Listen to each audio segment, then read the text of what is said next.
Halo, perkenalkan nama saya Dila Nur Ajija dari kelas B dengan NIM 22323301 dari kelas Antropologi Budaya. Di sini saya akan menjelaskan tentang analisis semotika Roland Barthes pada film Nanti Kita Cerita Tentang Hari Ini atau bisa disingkat dengan NKCTHI dari karya Angga Dwimas Sasongko. Di sini saya akan menjelaskan tentang film. Film adalah artinya sempit penyajian gambar atau lewat layar lebar, tetapi dalam pengertian yang lebih luas bisa juga termasuk dalam siaran TV. Film merupakan salah satu media massa yang terbentuk audiovisual dan sifatnya sangat kompleks. Film menjadi sebuah karya estetika sekaligus sebagai alat informasi yang bisa menjadi alat penghibur, alat propaganda, dan juga alat politik. Ia juga dapat menjadi sarana rekreasi dan edukasi. Di sisi lain dapat pula berperan sebagai penyebaran luas nilai-nilai budaya baru. Film juga bisa disebut sebagai sinema dan gambar hidup yang mana diartikan sebagai karya seni dan bisa disebut juga bentuk populer dan hiburan, produksi industri atau barang bisnis. Film adalah karya seni lahir dari proses kreativitas yang bisa membentuk kebebasan berkreativitas menurut Haji Hafid dalam Sudiharjo dalam wawancara. Melalui film Nanti Kita Cerita Tentang Hari Ini, penulis mencoba meneliti pemaknaan atau donatif yang merupakan level makna deskripsi bersifat tertutup dan literal yang secara virtual dimiliki oleh semua anggota sebuah kebudayaan.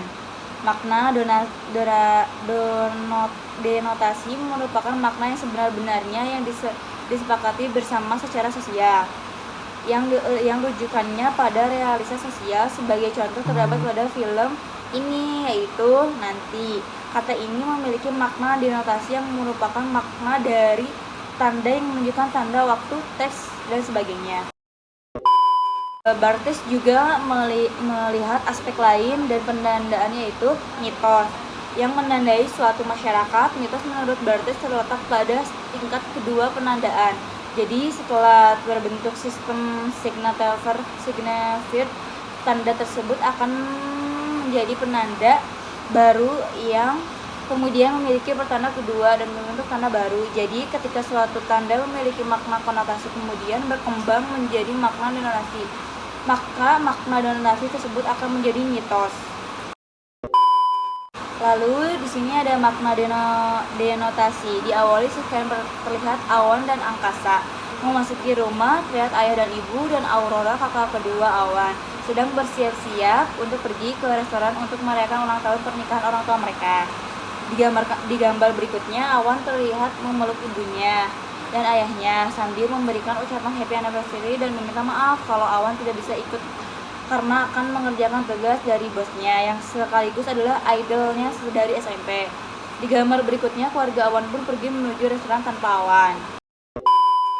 Lalu ada di mitos berikutnya, mitos pada scan ini adalah sang ayah yang mengira anaknya akan baik-baik saja jika terlihat diawasi secara terus-menerus dan menganggap anak tertuanya yaitu angkasa yang masih kecil bisa memiliki beban yang berat di usianya, yang masa kecil demi kebahagiaan keluarga. Padahal itu semua tidaklah benar karena nyatanya seorang anak kecil belum mampu memikul beban pikiran yang berat karena itu akan membentuk sebuah trauma di dalam dirinya. Jadi sebuah anak tidak bisa begitu saja membebani pikiran-pikiran keluarganya. Dan terakhir kesimpulannya, berdasarkan hasil penelitian ini telah dilakukan, penulis menyimpulkan bahwa biasanya penonton hanya mengetahui makna dari film secara menyeluruh. Tetapi ketika film tersebut dianalisis, banyak sekali makna denotasi, konotasi, dan mitos. Misal dari kelima scan yang dijadikan bahan penelitian terdapat makna denotis yang merupakan makna langsung dari secara scan. Kemudian terdapat pula makna konotasi yang merupakan makna tidak langsung dan masing-masing scan yang terakhir terdapat mitos dan kelima scan dijadikan sampel penelitian. Terima kasih. Wassalamualaikum warahmatullahi wabarakatuh. Mohon maaf jika terjadi salah-salah kata atau kurang penyampaiannya.